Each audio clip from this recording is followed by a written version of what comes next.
Bismillah wa salatu wa salam ala Sayyidina Muhammad. La suite, Inch'Allah, de notre cours concernant la satisfaction. Nous avons l'amour. Après, le désir ardent, shawq. Ensuite, nous avons la famille, l'intimité de Dieu. Et vraiment, le degré le plus haut, c'est la satisfaction. المحبة والشوق والأنس والرضا. Voilà, on va finir le livre, bon, donc c'est la dernière partie. La question ici, fuir les endroits propices aux transgressions. Donc fuir les endroits de désobéissance, d'accord, où il y a des péchés ou bien une pandémie aussi. Est-ce que c'est contradictoire avec la satisfaction ou pas? هل هو يعني دلالة على عدم الرضا بقدر الله ou non? Vous avez une réponse? Non, je réponds. Hein? Je réponds. J'ai pas entendu ça. Je dirais que non. Il n'y a pas de contradiction. Comment? Ah. Comment? Le fait d'éviter d'aller dans un endroit. Par exemple, sortir. Moi, ce que j'ai compris, c'est d'éviter d'aller dans un endroit. Propice au péché. Voilà. Faire masser.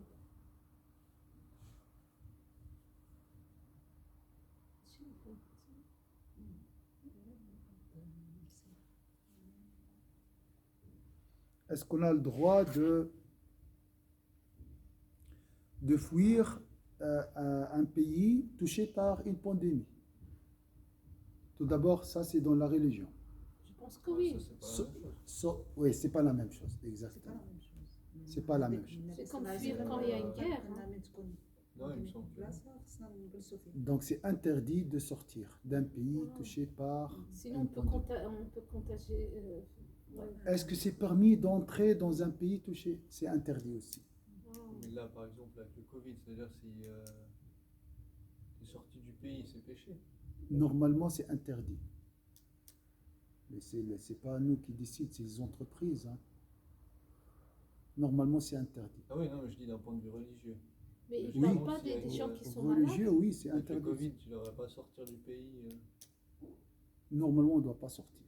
Mais on ne parle pas des personnes qui sont malades. Par exemple, je suis malade, je ne sors pas du pays pour ne pas contaminer une autre personne. Mais si je ne suis pas malade, c'est le C'est la pays. même chose, parce que tu peux diffuser le virus. Alors, ça dépend. Avant, c'était différent. Pas comme aujourd'hui. Là, peut-être c'est pour ça. Si, on va voir, si les gens qui sont en bonne santé quittent l'endroit, un endroit touché par une pandémie, et les malades, qui va s'occuper d'eux?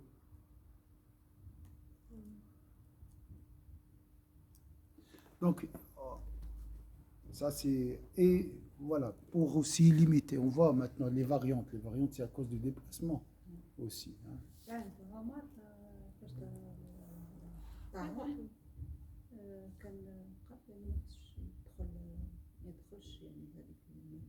Oui, à moins ça.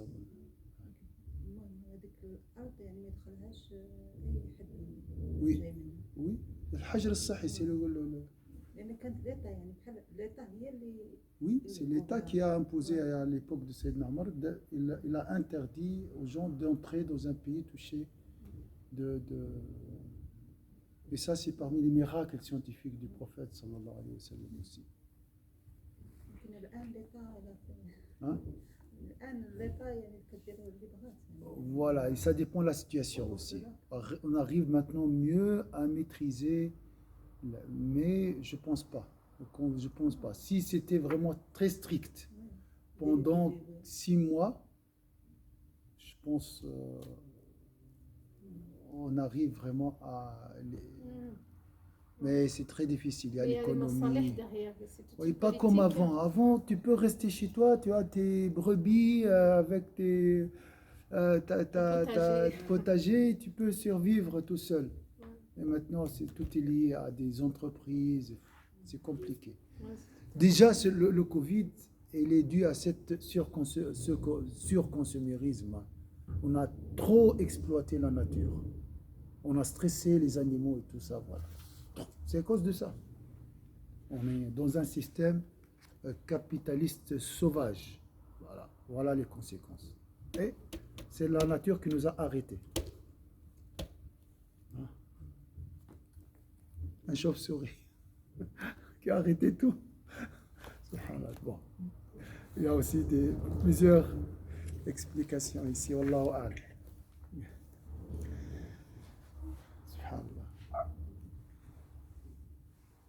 بيان أن الفرار من البلاد التي هي مظان المعاصي ومذمتها لا يقدح في الرضا. Fuir les endroits propices aux transgressions. Les gens peu perspicaces peuvent penser que le prophète ayant interdit de sortir d'une ville infestée par la peste ou une pandémie, il était également interdit de sortir d'une ville infestée par le péché. Car il s'agit dans les deux cas de fuir le destin du Très-Haut. لأن كل واحد منهما فرار من قضاء الله وذلك محال. Mais il n'en est rien. Ça n'a rien à voir avec la satisfaction.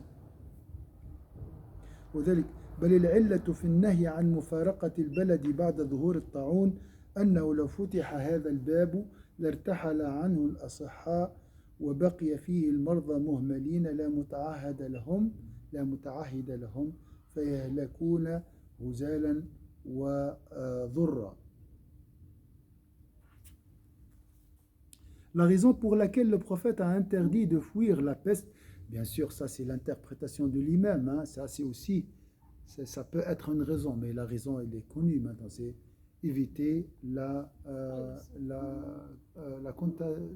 contagion,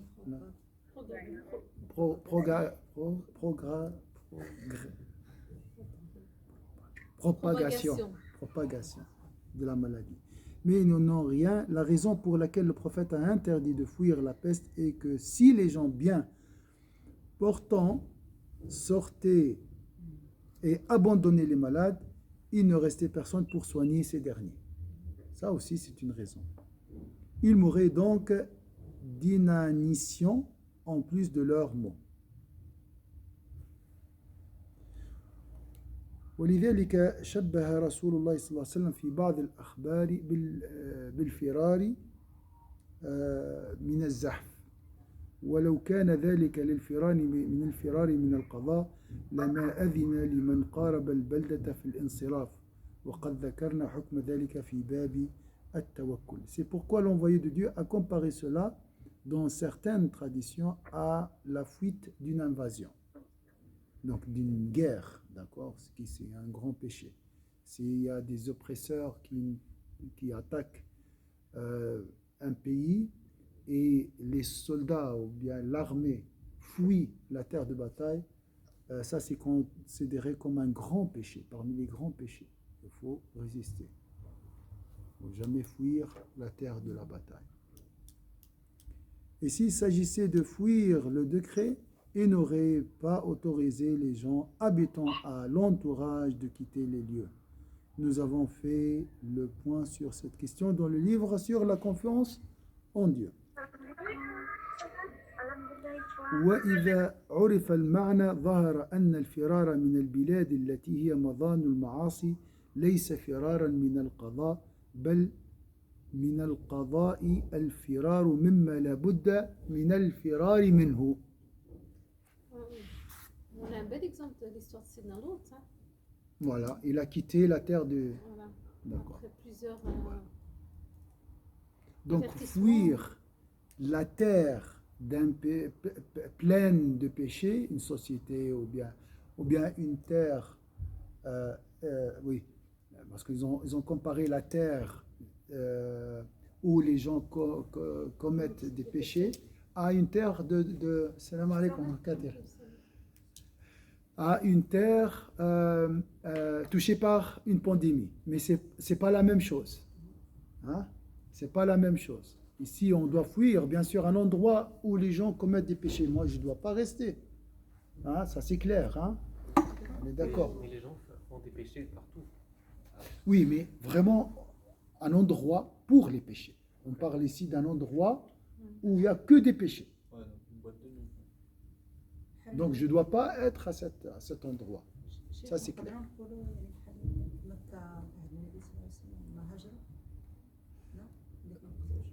Oui, par exemple, la Mecque à l'époque du prophète sallam était envahie par l'idolâtrie, par les péchés, par l'agression, par l'insécurité. Là, le prophète était obligé de fuir la Mecque ou d'émigrer. Ça, c'est peut-être pour améliorer la situation aussi. Oui, mais c'est vrai, la Mecque était une ville pas sûre, où il n'y a plus de liberté, il y a plus. Voilà. Si vraiment tu es atteint dans ta dignité, dans ta subsistance, tu as le droit de sortir, de fuir pour améliorer ta situation. Ça n'a rien à voir avec la satisfaction. Il a dit, cette fuite, c'est un destin de Dieu. Je fuis le destin de Dieu vers un autre destin. Est-ce que c'est clair? Le remède est un destin. La maladie aussi. Donc je fuis la maladie vers le remède. Pour chercher le remède. Ça aussi, c'est fuir un destin vers un autre. Donc je suis dans la satisfaction encore. Je suis satisfait. Est-ce que c'est clair?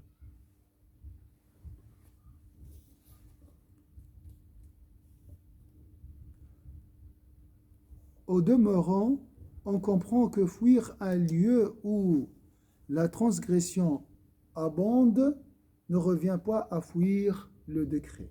Au contraire, fuir ce qu'il est indispensable de fuir, d'accord, participe en soi du décret divin.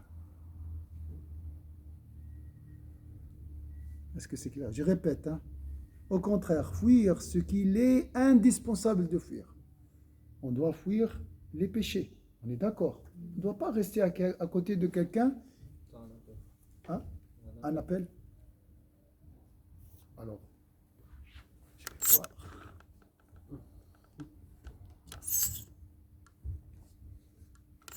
Ça marche quand même ou bien? Oui.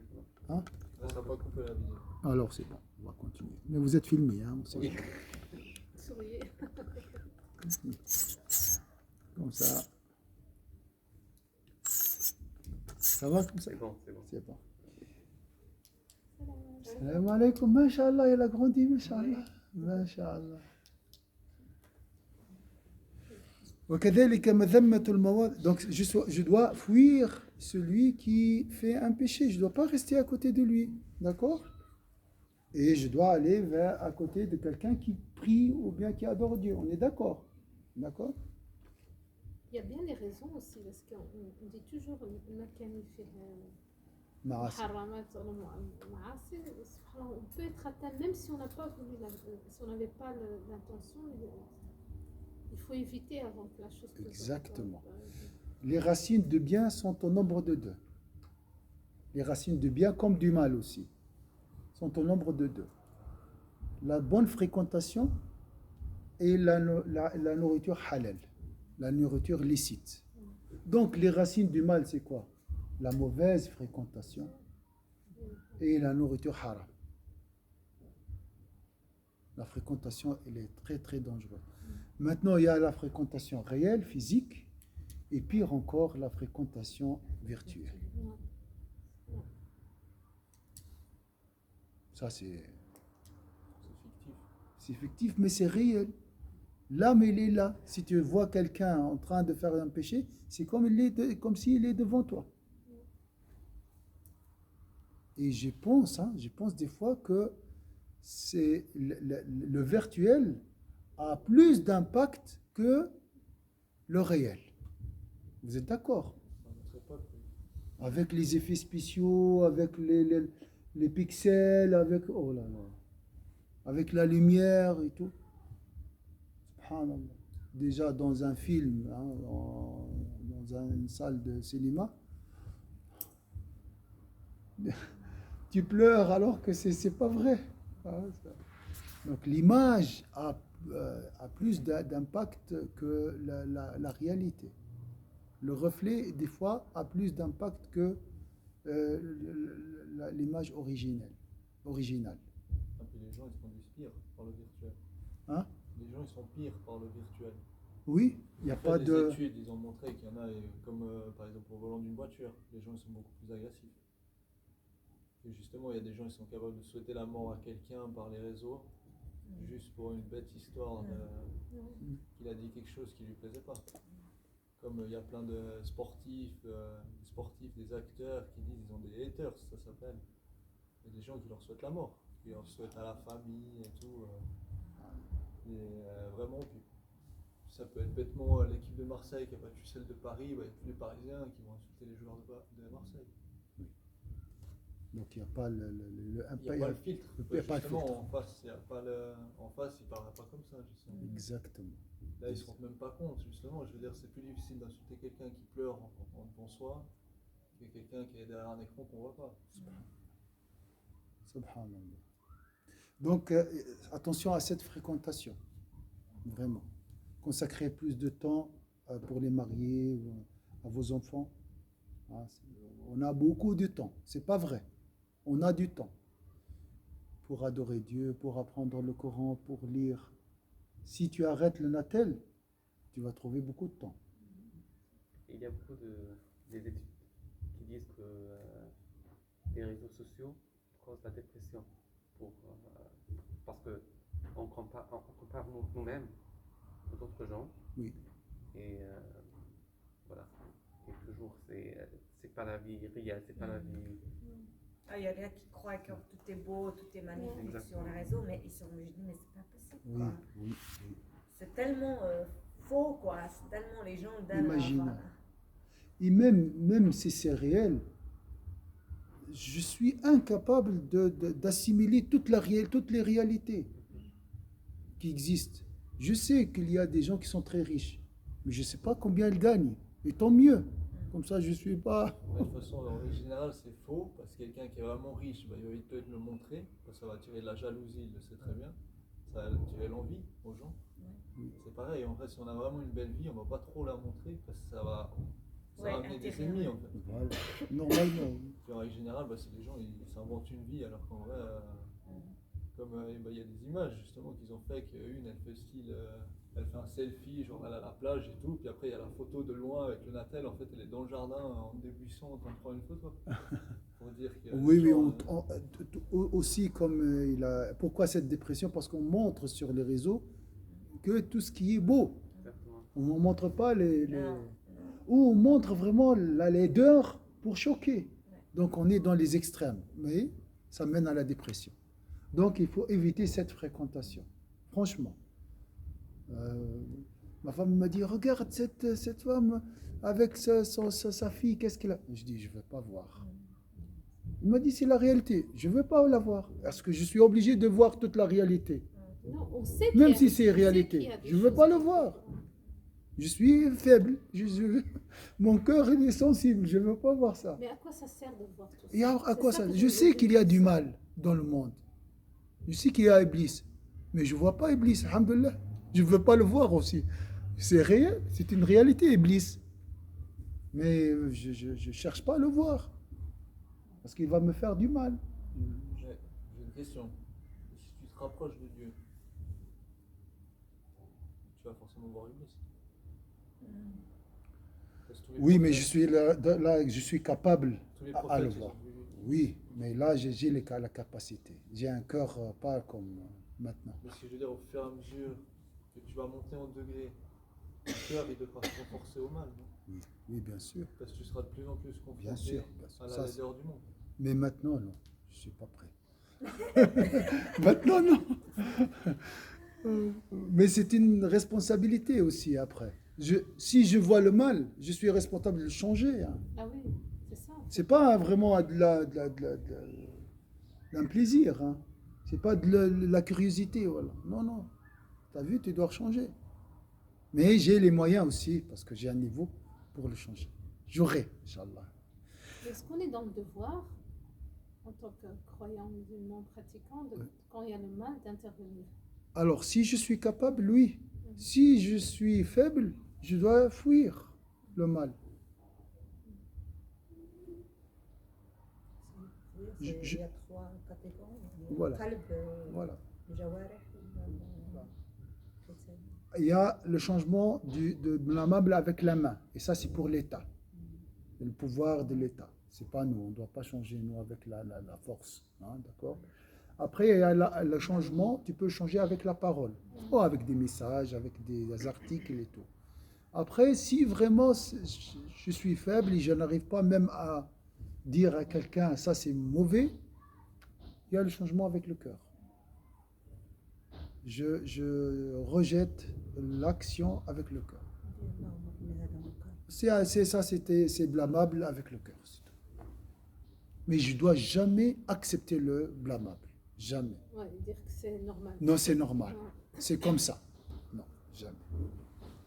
Alors, vous avez maintenant compris que ça, c'est la fréquentation. Donc, on doit fuir. Et ça fait partie du destin. Ce n'est pas un signe de non-satisfaction. D'accord?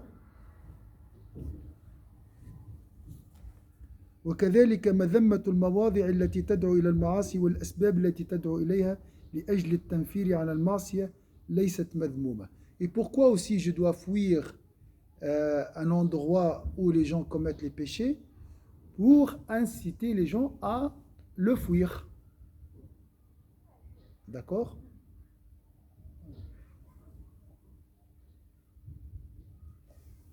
De la même manière, décrier, je pense fuir, hein, décrier les lieux et les causes quelconques incitant au vice, dans l'intention de mettre en garde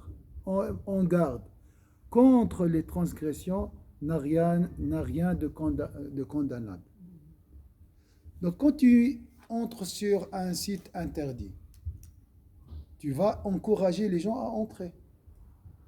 Tu augmentes le nombre de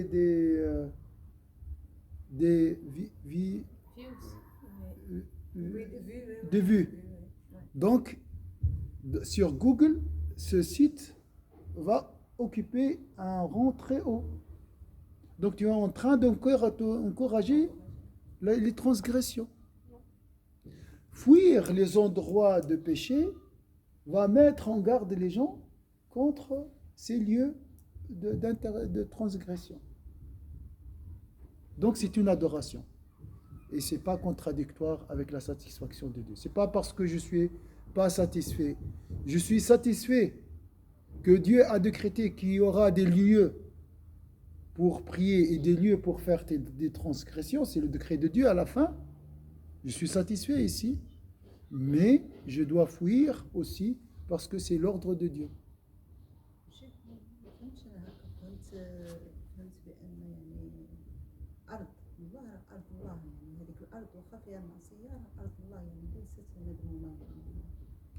لكن المعصية هي بحد ذاتها هي مذمومة. Voilà. لكن الأرض مثلا كانت ديك المعصية مثلا في أي أرض مثلا العراق هنا يعني العراق يعني كأرض فهي ماشي مذمومة. لا وي ça c'est هو ايش قال انك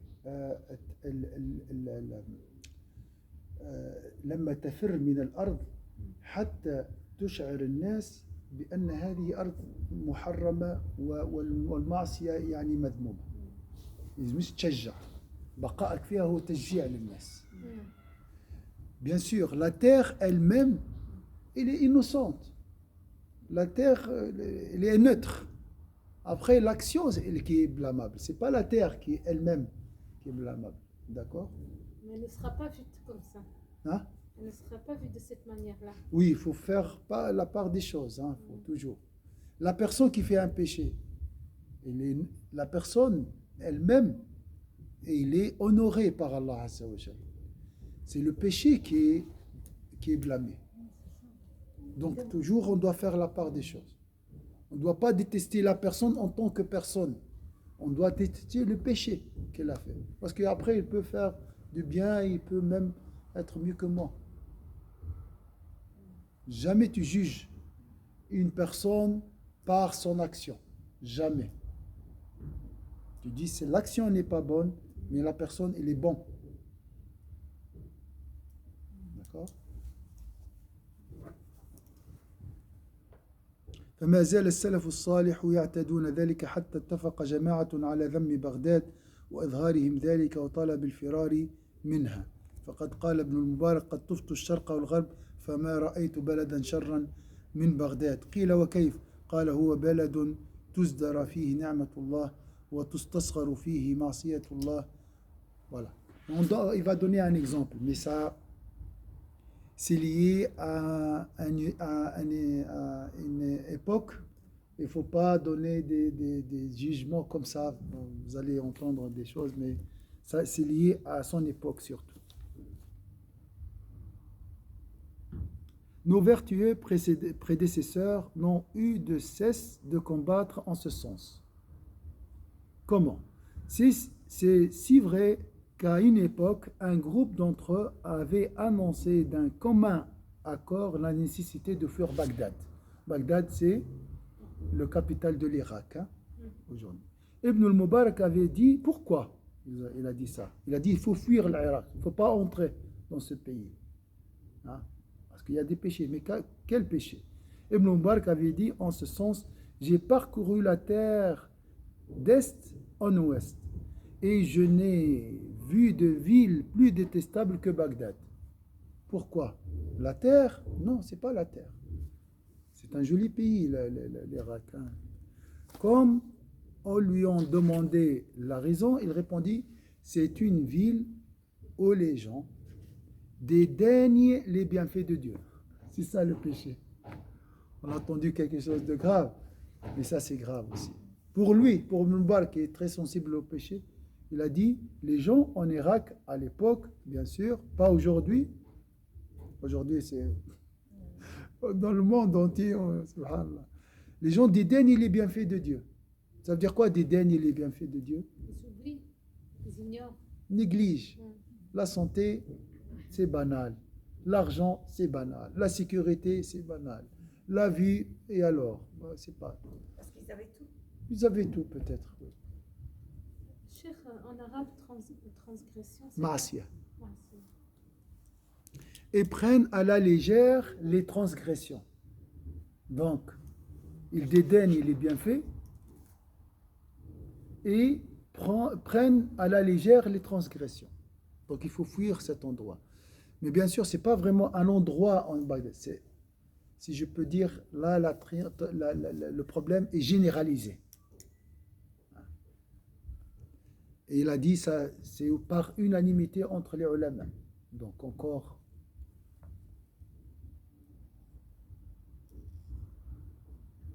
Voilà. On va s'arrêter ici, Inch'Allah. Excusez-moi, Oui, ma soeur. mais aujourd'hui, l'époque actuelle, on banalise aussi beaucoup les transgressions. Maintenant, c'est peut-être différemment de l'époque, mais on banalise beaucoup et il y a beaucoup de personnes qui n'ont pas de gratitude, qui pensent que quand ils se lèvent le matin, qu'ils vont travailler, ils pensent que c'est grâce à eux et tout. Donc on a l'impression qu'on revient un petit peu à ce dédain, je sais pas. C'est vrai. Mais à l'époque, Ibn al-Mubarak, les ulama étaient très sensibles. Nous, si je peux dire, on est immunisés maintenant avec les péchés. On est habitués. Donc la sensibilité est moins forte qu'avant. Avant, c'était très pur avant. Donc vous voyez, les péchés, ça c'est pour nous aujourd'hui, c'est pas un péché ça. Dédaigner les bienfaits de Dieu, ça c'est un oubli. Même nous sommes dans cette transgression. Oui, c'est Non, vrai, on est c'est beaucoup vrai. dans l'oubli. Hein. Dans la Kala aussi.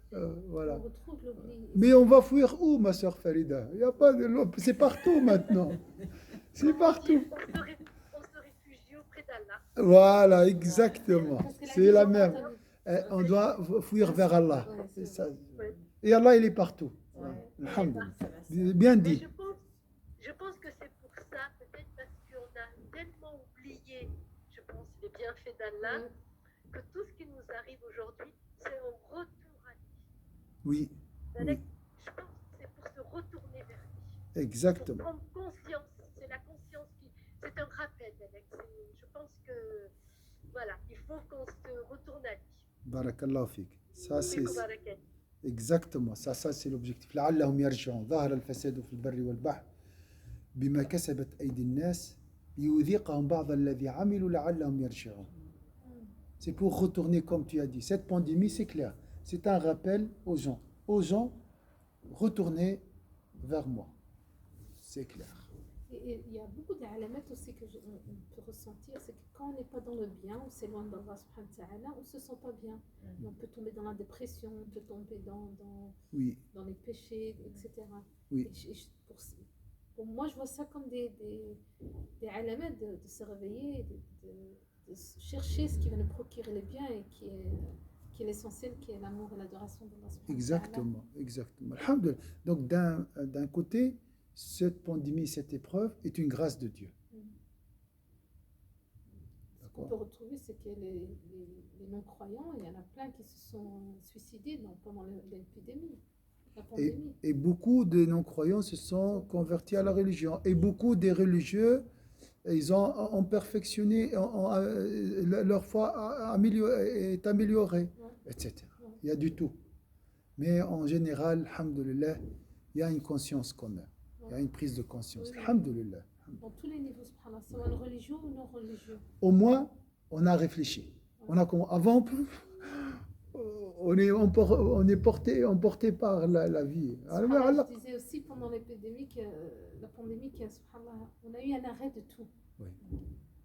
Et là, on était mis en face de la réalité de dire voilà, tout ce qu'on pensait qu'on n'avait pas le temps, voilà, on a le temps. Et qu'est-ce qu'on fait avec ce pression temps dont on se plaignait toujours qu'on avait alors, pas c'est pas vrai. On a le temps.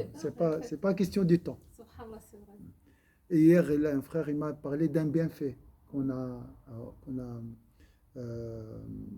comment dire, qui nous a manqué. Il m'a dit, parce qu'on a annoncé que dès la semaine prochaine, peut-être on va faire la prière l'un à côté de l'autre. Il n'y aura pas de distance pour les vacciner.